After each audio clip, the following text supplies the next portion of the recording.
You mentioned a lot in your course that be, do, have mentality. And I really like that one to get people started. It seems, simple, but it's something that really you have to kind of convince yourself of and really adopt it. But, instead of waiting around and saying, oh, later I'll get to this when I have time, or I'm going to change this thing down the road. It's no, you have to, if you want to be this person now, you have to do it now. Hey there, I'm Amber Harper, former burned out teacher turned teacher burnout coach, dedicated to helping other teachers like you to grow through your burnout and take your next best steps toward what you want from your career in education and in life. After an embarrassing emotional breakdown in front of my teacher besties, I knew something needed to change, and that something was me. I decided that I wasn't going to settle for burnout as my sentence as a teacher, mom, wife, or friend. And I knew it was going to take way more than practicing conventional self-care to make the progress I wanted to make. No amount of manicures, bottles of wine, or bubble baths was going to save this girl. Fast forward to a few years later, and I've used everything I've learned about teacher burnout and personal development to write a book, build a course, and lead a community of burned-in teachers who refuse to settle for a life of burnout as their forever reality. I've used my burnout as an opportunity to become an active participant in my life, in the classroom and here on the mic, using all that I've learned to teach kids and serve teachers, and you can do the same. The Burned In Teacher podcast is one part burnout and all other parts action, inspiration, and support to help you grow through your burnout and live a happier, more fulfilled career and life. So take a deep breath, my friend, because you're about to take your next best step to becoming a burned in teacher. Let's dive in. Well, hey there, Burned In Teachers. Welcome to episode 180 of the Burned In Teacher podcast. I'm your host, Amber Harper, and I'm so grateful that you're here with us today. I say us because today I'm going to share with you a Burned In Teacher student spotlight from a Burned In Teacher student named Alyssa. Alyssa was so gracious and came on to and met me on Zoom so that I could interview her the day before we are leaving for our spring break. Y'all, we are catching a plane as I record this tomorrow to Florida for spring break. And this year has not been a terrible one. It's actually been a pretty good year. Overall, I don't know if I've ever been so excited to just kind of get away and just kind of leave all of it behind for a little bit. And so that's what we're getting ready to do. And what you're going to notice in Alyssa's interview is she's going to talk a little bit about how she joined Burned In Teacher University in late spring, early summer of 2022. And so she went through the course in the summer. And this episode is going to launch to you. You're probably listening to this in late April, early May. So we are close to the 1 year mark that Alyssa has joined Burned In Teacher University. And that's one reason that we sort of decided, she and I went back and forth and decided that this would be a great time to and interview her and see how the school year has gone with her adopting these new Burned In Teacher principles and mindsets into her day-to-day practices. And I think you're just going to love what she has to say about how it has changed her perspective, her mindset, and her outlook as she moves now out of the 2022-23 school year. So with it being this time of year, I want to formally invite you into Burned In Teacher University. I know during the school year, it can seem like a lot to add, quote unquote, one more thing to your plate, where I don't subscribe to that when it comes to this course or any sort of personal development that you invest in. As you heard her say in the intro to this episode, the time is now. The time is not later. The time is now if you need the help. So go to burnedinteacher.com/course. Check it out. I can assume that many of you have been on that page already and explored the idea of what it would look like and sound like and feel like to be a burned-in teacher. And I'm telling you, the time is now. I want you to look forward 3 months from now, if you were to enroll in Burned In Teacher University, say today, either right now or after you listen to this episode, and Alyssa really shows you the possibilities that come about with this type of course. And I want you to envision what you want your life to feel like and look like as you're closing your summer, as you're getting ready to go back into the classroom, whether it's a brand new classroom that you've never been in before or the same literally the same class that you've been in for the last 20 plus years. I want you to envision what you want to see, what you want to feel, and what you want to hear come out of your own mouth or within your thoughts, and what you envision the rest of your year looking like. Because if it's like mine used to be, I used to dread it and I used to try to press it out of my mind as far as possible. But that's not my truth anymore. And for a lot of Burn Teacher University students, that's not their truth. They no longer dread their days. They no longer face the Sunday scaries. They don't even have those words in their vocabulary. And if they start to, they know that they have forever access to this course to come in, refresh, recharge, re-energize, and to dive back in to their days and weeks with a fresh outlook for their future. And you deserve that too. So again, go to burnedinteacher.com/course, learn more, and email me at support@burnedinteacher.com, or you can always click contact on at burnedinteacher.com and send me a message and I will answer you personally. You can also DM me at burnedinteacher on Instagram if you have any questions at all. And of course, in our Facebook community, our free Burn Teacher podcast Facebook community. Dive in there at facebook.com/groups/Burn-In-Teacher. There are so many ways for you to connect with myself and other Burn-In-Teacher University students to ask questions and to find out if this is legit, if this is a real thing. I'm here telling you that it is, and maybe you just need to talk to another teacher who has gone through it to see how it's helped them. So without further ado, I'd like to introduce you to my friend Alyssa. She's a first grade teacher in Massachusetts, and she is continuing to go strong into her 11th year of teaching since going through the Burn Teacher University course. I'll see you inside. Burn on.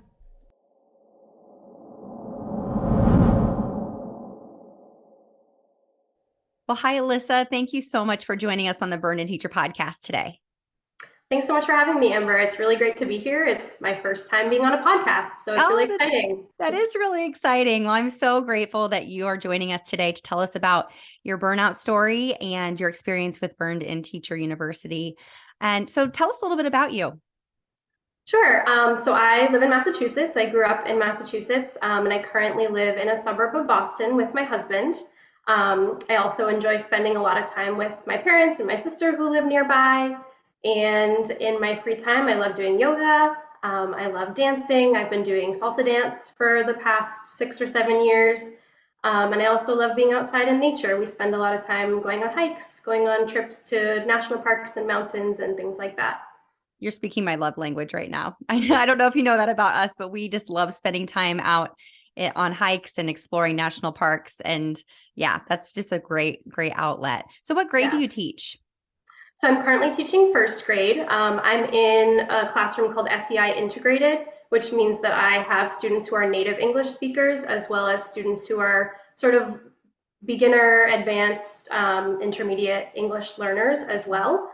So we have a mix of students in my classroom. I've done that for the past several years, and currently in my 10th year of teaching. So I've been over the years in all different early childhood grades, from pre-K through second. Mm-hmm.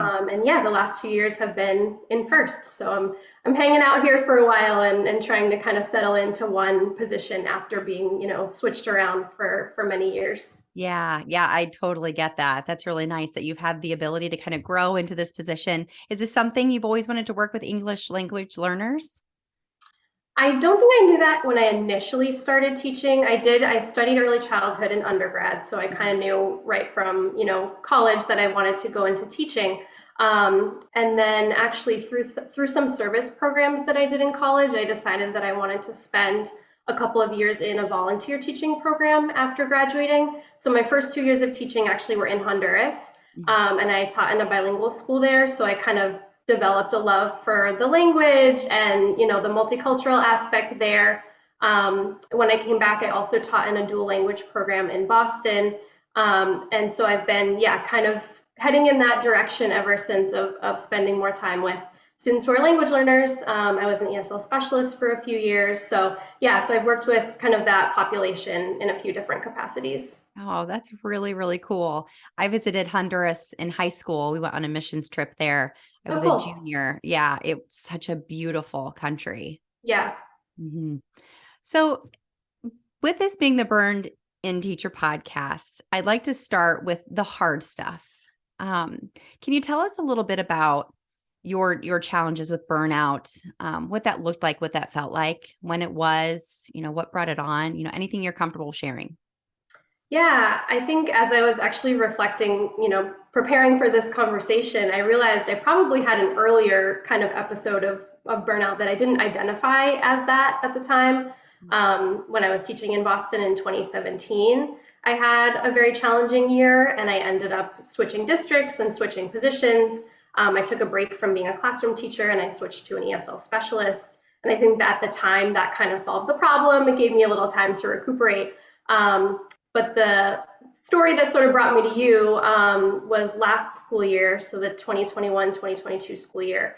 And that was the first year that we were back fully in person after remote learning.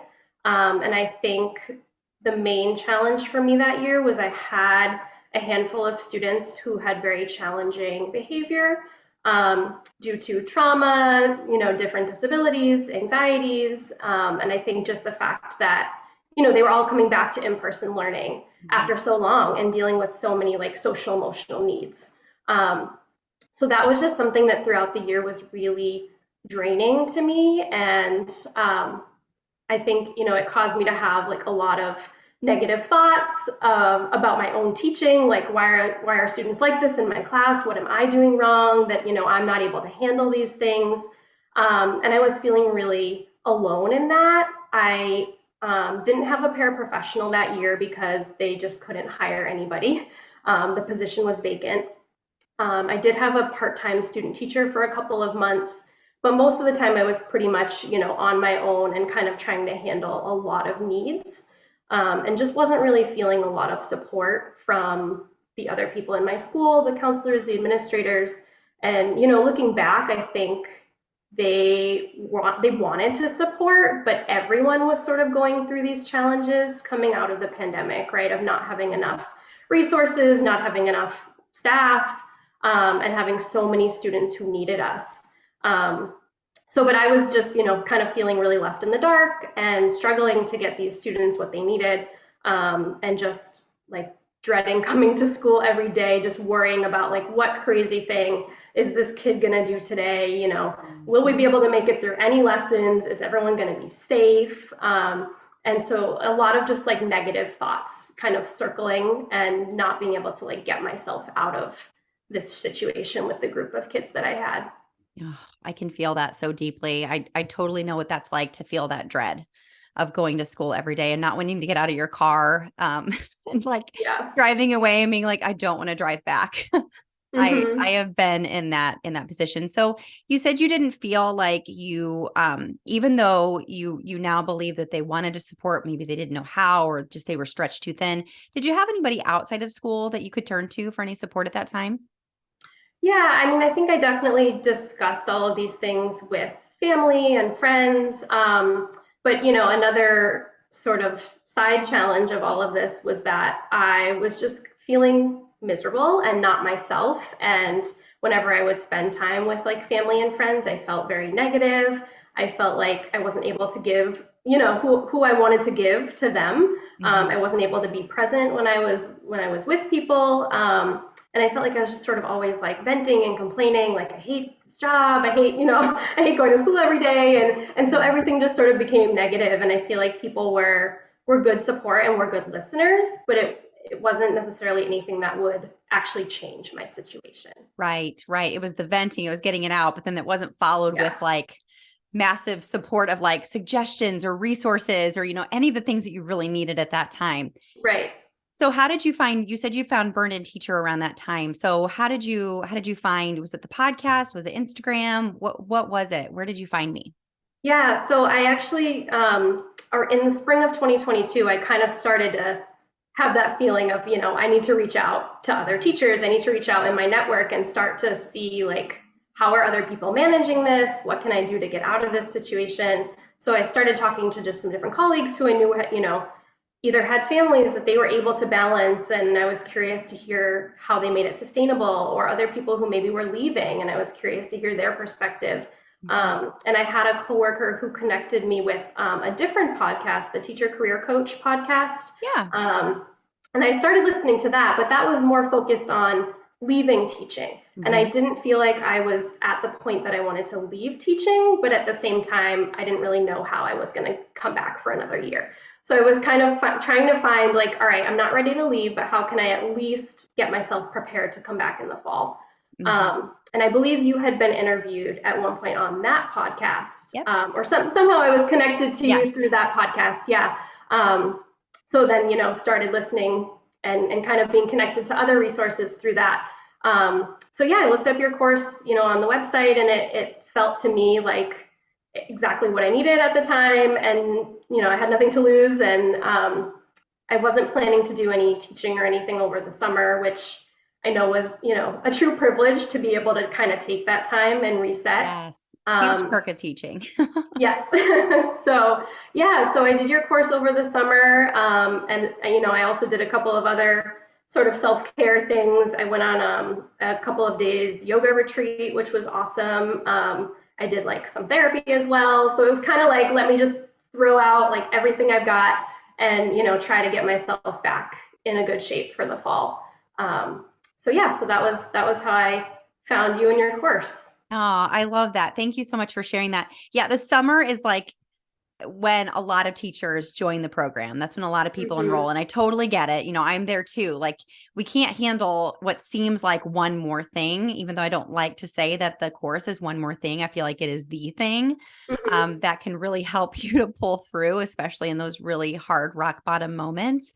And I know you and I connected quite a bit there when you first joined. And I asked you if you'd be willing to share your story because you kind of poured your heart out in an email at one point, and I was like, Yeah. oh my gosh, more people need to hear this. And we strategically waited until spring because you wanted to see, how this would all kind of play out now that you've done all of this work on yourself over the summer. It's easy Right. to say that things are going to be different in the summer when you're fresh and you're renewed and you don't know what the students are going to be like. You don't know what the year holds.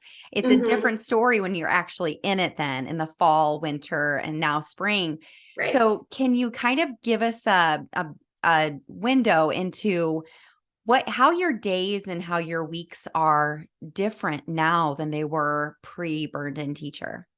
Yeah, I mean, I talked a lot about when you asked about, my burnout story. I think I talked a lot about what was going on in the classroom with my kids, but I Hmm. think the other piece of it was also that unbalanced piece. Like, because I was so drained during the day, I wasn't able to focus during my prep time or focus at the end of the school day to get like my planning and my prepping done. So there Hmm. was a lot of, taking work home on the weekends and kind of resenting all of that happened outside of school. So one piece of, what I wanted to do from taking the course was really to get as much as possible my work done like in school hours, be prepared, not have to, deal with school things outside of school. Hmm. And that was new for me. Like, for most of my career, I was always kind of a weekend planner. I always did like Saturday mornings or Sunday afternoon lesson planning. And I think in the beginning that was fine for me, but then as these years kind of got harder during the pandemic, it became really a resentful thing for me. Like, I don't want to do this on the weekends anymore. Um, so yeah, so I did like some habit shifting based on some things I learned from your course.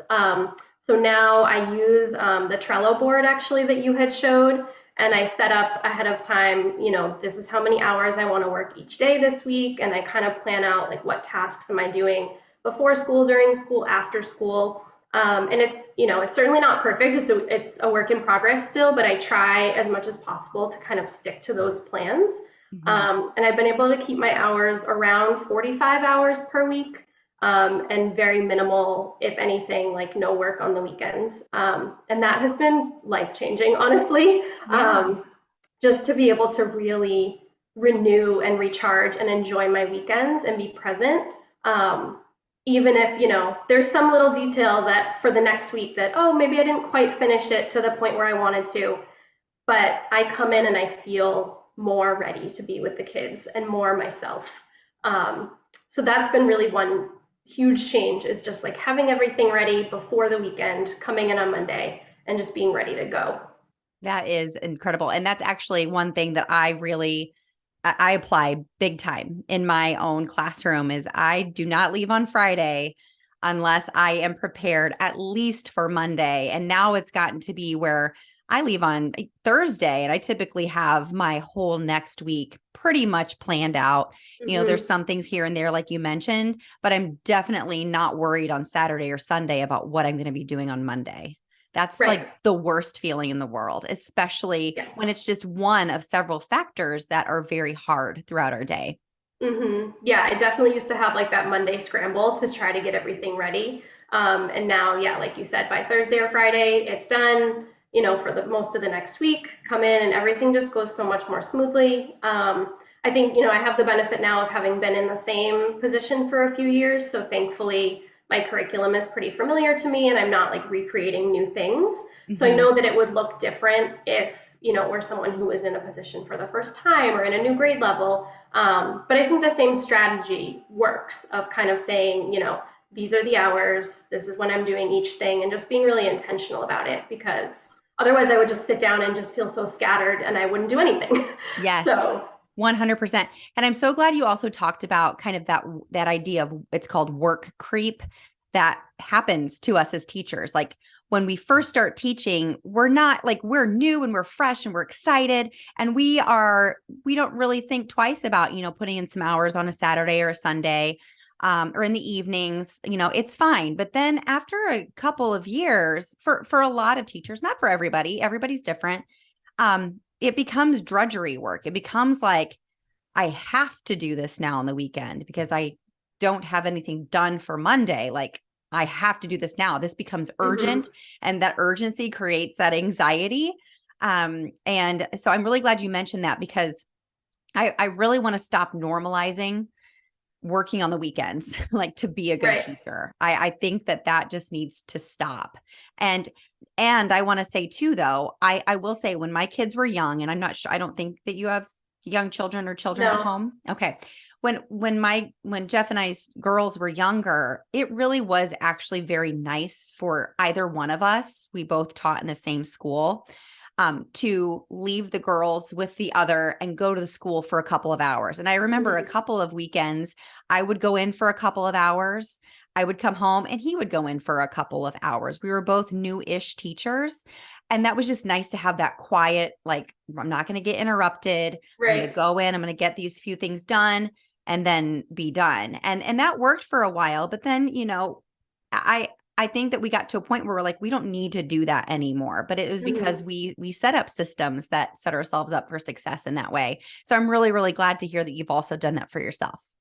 Yeah, and I think, you mentioned dealing with small kids, and this is something I've been thinking about a lot, as we start thinking about having our own family and how is this a sustainable career when you have like your own small kids at home, Mhm. and I just feel oftentimes so exhausted from the day with my own, like with my little ones at school and just trying to imagine, how do people do that when they have their own little kids at home? Mhm. So trying to kind of put those systems in place ahead of time.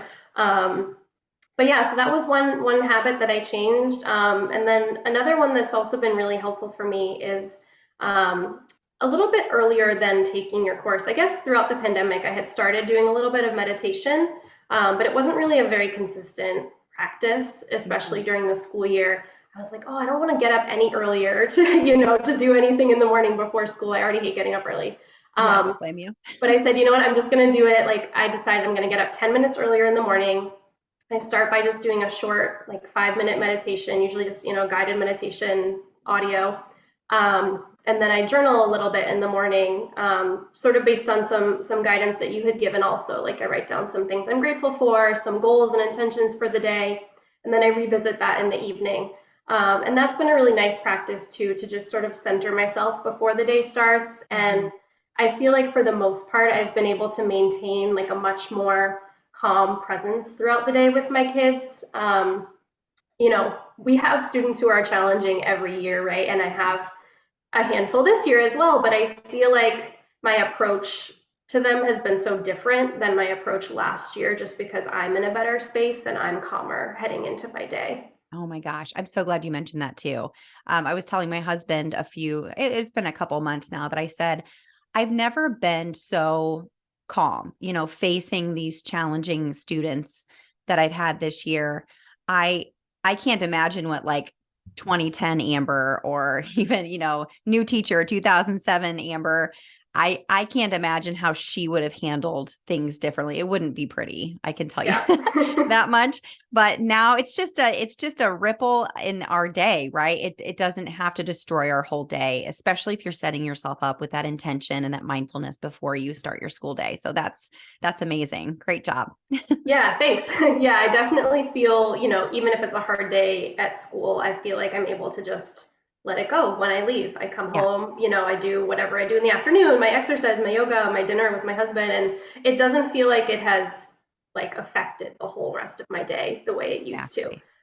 So that's a big change. Yeah, 100%. So, what advice would you give to a teacher who is struggling and asks for your help? What would you tell them? Yeah, I guess for me, I've talked a lot about habits. I think it was kind of a two-part thing for me. I think it's the habits, which is more of the concrete, tangible change, Hmm. along with kind of that more inner, like mindset change and reflection piece. For me, I feel like those two really went hand in hand. So, you mentioned a lot in your course that be, do, have mentality. And I really like that one to get people started. It seems, simple, but it's something that really you have to kind of convince yourself of and really adopt it. But, instead of waiting around and saying, oh, later I'll get to this when I have time, or I'm going to change this thing down the road, it's no, you have to, if you want to be this person now, you have to do it now. And I think just starting by changing really small things one at a time, like looking at what's in your control, taking these little habits and just sort of implementing one at a time and seeing, how it can really affect your day in a big way, even just with these small changes. Yes, I'm so glad you highlighted that it's just one small thing that you can try. It doesn't have to be a new thing every day. It can be that one new thing that you want to build into your routine, right? Mm-hmm. Until it becomes that ritual and it becomes that, that steadfast habit that you have. That was a huge change for me when I started my journey back in 2016, was really having to pay attention, like going back to that word intentional, to say, no, we don't do that anymore. We're not going there. Mm-hmm. This isn't who we are. And this is not who we want to become. So having those conversations with yourself, I love the be do have mentality is just one of my favorite things to talk about. So thanks for bringing that up. Yeah, yeah. I think, it's funny because I feel like your course somehow was the first time in 10 years that I had somehow truly been convinced that we are in control of our own time, that, we can make our own choices about what we can control. Just kind of like, I feel like I finally believed that teachers don't have to work all the time to be good at their job. Mm. Um, and just being able to finally convince myself of that and agree with that mentality, and knowing that you can align this job to the values that you have as a whole person, as a human. So yeah, really kind of sitting with that like inner reflection piece and convincing yourself of those beliefs, and then combining it with some of those small habit shifts, that has kind of been a good combination for me. That's amazing. So I also love that you brought up that you found me on Daphne Gomez's podcast, the Teacher Career Mm-hmm. Coach podcast. So she and I talk, we don't talk every day, but when we do have the chance to connect, we talk about how our programs go so well together because people might be exploring leaving teaching even though they don't want to, and they just can't imagine continuing on this path that they're on, like this path of working all weekend, nights, weekends, the exhaustion, the hopelessness. And I've had several people who have found me on her podcast because they really are exploring leaving, which is Yeah. totally admirable. Like that, if they're saying, I can't, this isn't sustainable, I'm miserable, then absolutely you should explore other options. And then they find me and they realize that there are some things to try. There are some different avenues to explore before actually leaving the profession. And Mm-hmm. Daphne has sent people my way, and vice versa. I've sent people her way, where I've had people email me or people who have connected with me and they're like, I just right now feel like leaving teaching is the best thing, but I don't even know where to start with how to Yeah. build a resume or, what job would I apply for? And I'm like, you got to go follow Daphne, because if you Hmm. really feel like right now leaving teaching is the best option for you, I'm not going to try to change your mind. And Daphne is going to be a really great resource for you. And sure enough, they find her, and that's exactly what they need. Yeah. Yeah. So I appreciate that you shared that, because, one thing I don't stand for is that, a teacher who is miserable and frustrated with their position in education, convincing them that they don't have options. Like, you have to Hmm. stay because this is what you do. This is who you are. I don't believe that. And Yeah. if I've left teaching twice and returned twice. So it would be pretty insane of me to tell somebody else that they needed to stay. Because sometimes in leaving, you find yourself and realize that Sure. teaching really is for you. We just need to go about it in a different way. Right. Yeah, I think, one thing that comes up in a lot of these conversations is that teachers feel so much of their identity is tied to their career. Like, Mhm. I am a teacher, that's who I am. What else could I possibly do? A lot of us know very early on that we want to be teachers, it's what we went to school for. And that's definitely the case for me. Like, a lot of people in my family are educators. It's just kind of always been the path that I thought I would follow. And you feel like it's this forever career, more so than other careers where I think people move around in their positions a lot more. So I think, that was definitely something I was kind of having like internal dilemmas about, when I was thinking last year, do I want to continue? Do I not? Um, and knowing, kind of freeing yourself up from that mentality of thinking, I can continue if I want to. I don't have to. I'm not Right. tied to this forever. Like, there are other pieces of my identity, and just kind of working through that. I feel like now, sometimes when people ask, like, what do you do for work? I feel like just saying, oh, right now, like, I'm teaching first grade, instead of kind of like just phrasing it differently. Like, that's what I'm doing now. It doesn't necessarily mean that I'm stuck here forever if I feel stuck. And I think moving forward, just feeling more open to possibilities and knowing that, like, okay, there are other things out there if it comes to the point that I want to try something different. 100%. And what you've done is you've taken your power back just in the language that you're using. Like, you have a choice. And right now, you're choosing to teach. Mm-hmm. Later on down the road, if you choose to have kids, maybe that won't be your choice for a while. You don't know, and not knowing is okay. Right. So I know that you said that you found me on the podcast and that then enrolled in Burden Teacher University in the summer. Was there one specific thing that happened where you were like, I need to enroll now? Or was it just kind of a natural next step for you? Yeah, I mean, I have, one event in mind that was sort of like the dramatic blow up of my burnout, and I feel like a lot of us have those. I know you talk about yours a lot. Yes. Um, and yeah, so for me, that was April of last year, right before we went on our week of April vacation. It was the last day. And I had a really difficult experience with two of my students who were having a very physical fight in the classroom. And, as I mentioned, I was by myself. I had called, for support from the office several times. No one was coming. And it was very stressful in that moment to try to figure out, like, how do I keep these two children safe from each other as well as the whole rest of the class safe? Right. Um, and, eventually I was able to kind of get one student to come out into the hallway with me, but they were still kind of trying to like battle from opposite sides of the door. Mhm. Um, and what ended up happening was a few of the counselors and like social workers walked by in the hallway and they saw what was going on. And so, they stepped in to help the class and to help those students. But I was just in this like very heightened, stressed out mode at that point. Mhm. Um, so I took a break from the room. They took care of the situation. But later, I found out from the administration that they wanted to like investigate the issue and see what had happened. So I was really nervous, like, I'm going to get in trouble for the way I handled it. And my principal actually asked me to go home early that day because she saw how stressed I was. And I was just like mortified that I had to leave. I didn't get to say bye to my kids before the end of the vacation.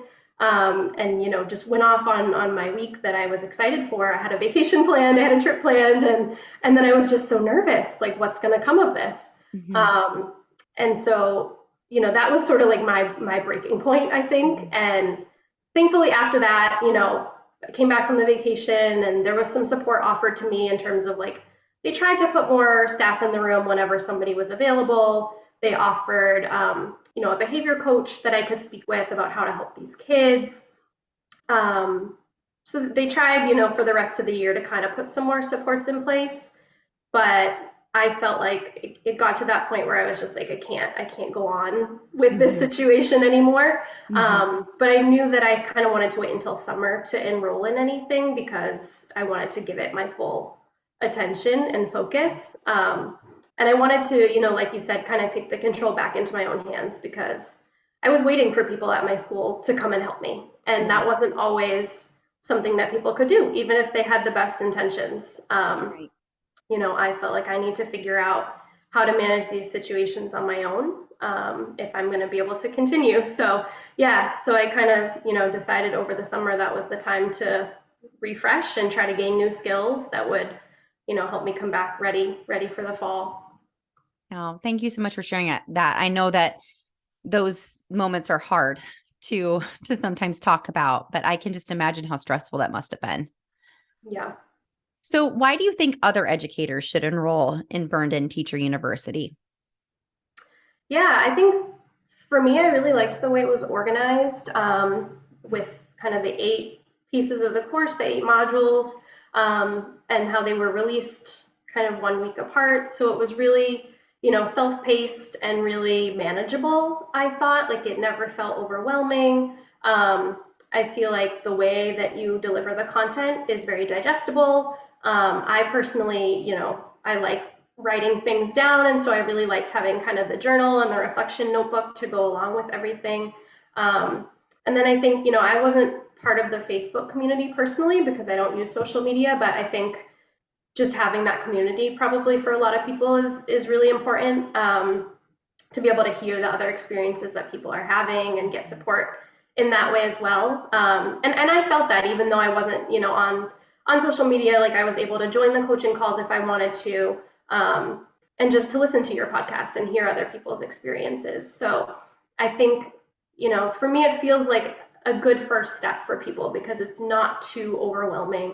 It's very clear, in the steps that you're going through. And I feel like it sort of meshes well into your life already. It's just like I said, making kind of those small habit shifts and taking the pieces that work for you and implementing them. Mhm. Oh, thank you for saying that. Yeah. So, is there anything else that you'd like to tell the listeners of the podcast today before we wrap things up? No, I think just, like I said, to kind of try to follow the path that makes the most sense for you. Some people might be wanting to continue, some people might be wanting to take a break and try something else. And I think that, both of those things are okay and to take your time and figure out what works best for you. Um, but to do something, right? Not to kind of Yes, sit, do something. yeah, do something, right? Not to kind of sit in the negative all the time. And it's Mhm. hard, right? Like I'm certainly still doing it. There are times when I catch myself with these negative Same. thought cycles and Yes. But yeah. you're able to identify them now and to say, wait a minute, like it's okay to feel this way for a moment, but we're not going to stay here. Yeah, and I think, I did have definitely had a couple of weeks in this school year also where I started having those same thoughts again, like, oh, why do these things always happen to me? Why is this going on again this year? And, but I was able to pull myself out of it more easily than I Mhm. have in the past. So I think, yeah, I would say just start somewhere, take a small step, and, whether that's trying to make your current situation better, whether it's just, teaching in a different school, whether it's trying something different altogether.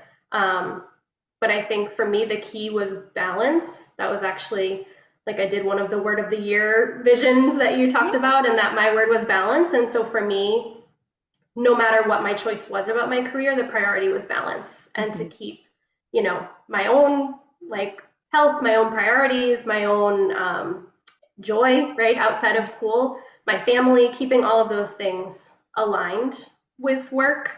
And I think just keeping that at the back of your mind is like, whatever your values are, whatever your big word is, kind of keeping that in mind as you decide what changes you'll make moving forward. Oh, that was the perfect way to end this interview. Alyssa, I am so grateful for your time and your energy and your story. Thank you so much for investing in yourself and for trusting your job as a teacher, and your belief in yourself. Thank you for putting your trust in me. I don't take that lightly, and I'm so glad that you came on today to share your story. Yeah, thank you for having me. I'm so grateful as well that I found you in your course, and all the other teacher podcasts and educators out there.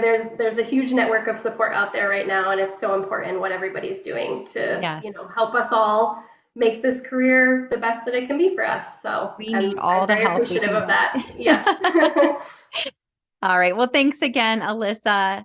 And for all of you listeners out there, thank you so much for joining us today. And take a deep breath because you just took another step to becoming a burned in teacher. Burn on.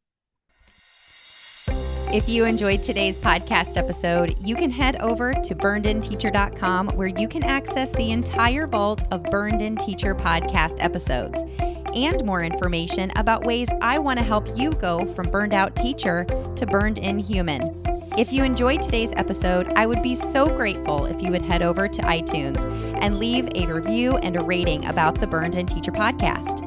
Until next time, take a deep breath because you just took another step to becoming a burned in teacher. Burn on.